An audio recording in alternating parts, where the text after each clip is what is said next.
मैं doctor Anil Kumar Gupta, associate professor ABST।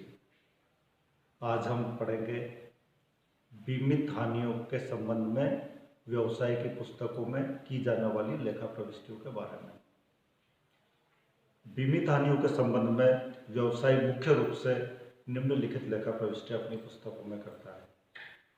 सबसे पहले, जब बीमा कंपनी दावा स्वीकार करती है तो जिन जिन हानियों के संबंध में बीमा कंपनी ने दावा स्वीकार किया है उन हानियों के संबंध में व्यवसाय निम्नलिखित प्रविष्टि करता है। Insurance company account DR to damaged stock account, to destroyed stock account, to furniture account, to plant account, to machinery account, to building account, to other fixed assets account, to P&L account, to P&L suspense account. ये प्रविष्टि की जाएगी बीमा company द्वारा वास्तव में स्वीकार की गई दावे की राशि से, और बीमा कंपनी द्वारा स्वीकार की गई दावे की राशियों में जो भी राशियां हैं उनसे संबंधित मद को क्रेडिट किया जाएगा तथा इन सबके योग से बीमा कंपनी के खाते को डेबिट किया जाएगा। इसके बाद जब बीमा कंपनी द्वारा दावे की राशि का भुगतान किया जाएगा तब दावे की राशि को प्राप्त करने की प्रविष्टि निम्नानुसार की जाएगी। Bank account DR to insurance company account. इसके बाद क्षतिग्रस्त स्टॉक और नष्ट हुए स्टॉक की राशि को व्यापार खाते में स्थानांतरित कर दिया जाएगा, जिसकी प्रविष्टि निम्नानुसार होगी। Destroyed stock account DR, damaged stock account DR to trading account. इसके बाद डैमेज्ड स्टॉक की राशि को व्यापारी द्वारा विक्रय किए जाने पर निम्नलिखित लेखा प्रविष्टि की जाएगी। Bank account DR to damaged stock account, और इस संबंध में अगर कोई लाभ या हानि हुआ है तो उस लाभ या हानि को लाभ हानि खाते में अंतरित कर दिया जाएगा। यदि लाभ हो तो लाभ हानि खाता क्रेडिट तथा डैमेज्ड स्टॉक डेबिट, और यदि हानि हो तो लाभ हानि खाता डेबिट और डैमेज्ड स्टॉक क्रेडिट। इसके बाद स्थायी संपत्तियों के संबंध में भी बीमा कंपनी द्वारा स्वीकार की गई दावा राशि और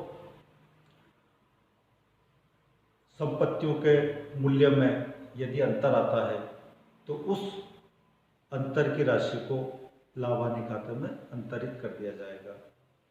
यदि लाभ है तो लाभ हानि खाता क्रेडिट और संबंधित संपत्ति का खाता डेबिट किया जाएगा, तथा हानि होने की स्थिति में संबंधित संपत्ति का खाता क्रेडिट किया जाएगा और लाभ हानि खाता डेबिट किया जाएगा।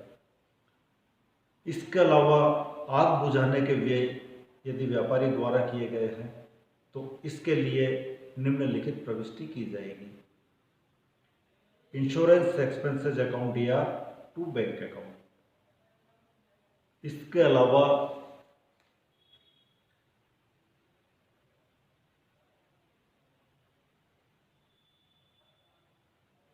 मुख्य रूप से यही लेखा प्रविष्टियां बीमित हानियों के संबंध में व्यवसाय अपनी पुस्तकों में करता है। इनको मैं एक बार और वापस बोल देता हूँ।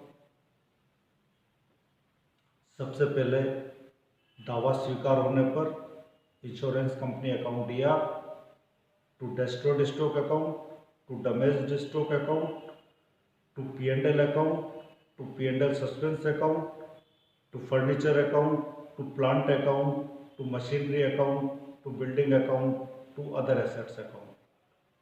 यह पहली प्रविष्टि होगी दावा स्वीकार करने पर, और इसके बाद दूसरी प्रविष्टि होगी दावे की राशि प्राप्त होने पर। Bank account DR to insurance company account. इसके बाद क्षतिग्रस्त स्टॉक की राशि को और नष्ट हुए स्टॉक की राशि को व्यापार खाते के क्रेडिट पक्ष में स्थानांतरित कर दिया जाएगा। प्रविष्टि होगी damaged stock account DR, destroyed stock account DR to trading account.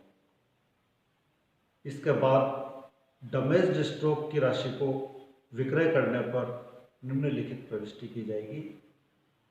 Bank account दिया टू डैमेज्ड स्टॉक अकाउंट। क्षतिग्रस्त स्टॉक को बेचने पर यदि लाभ हुआ है तो निम्न प्रविष्टि और की जाएगी। डैमेज्ड स्टॉक अकाउंट दिया टू P&L अकाउंट। और यदि हानि हुई है तो P&L अकाउंट दिया टू डैमेज्ड स्टॉक अकाउंट। आग बुझाने के व्यय भी व्यापारी द्वारा किए गए हैं तो उसकी प्रविष्टि निम्नलिखित होगी। इंश्योरेंस एक्सपेंसेस अकाउंट दिया टू बैंक अकाउंट। ये प्रविष्टियां बीमित हानियों के संबंध में व्यवसायी द्वारा अपनी लेखा पुस्तकों में की जाती है। इसके साथ ही हमारा बीमा संबंधी दावे से संबंधित सैद्धांतिक पक्ष का मुख्य भाग मेरे द्वारा आपको विस्तार से बता दिया गया है। इस संबंध में यदि कोई आपके दिमाग में कोई प्रश्न हो, कोई चीज़ समझ में नहीं आई हो तो आप उसे पूछ सकते हैं।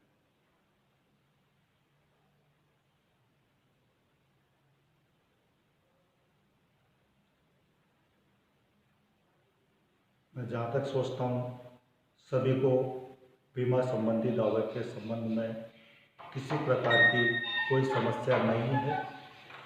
इसके साथ ही हम सवालों के बारे में अलग क्लास में बात करेंगे और इसके साथ ही हमारा ये बीमा संबंधी दावे वाला अध्याय पूर्ण होता है।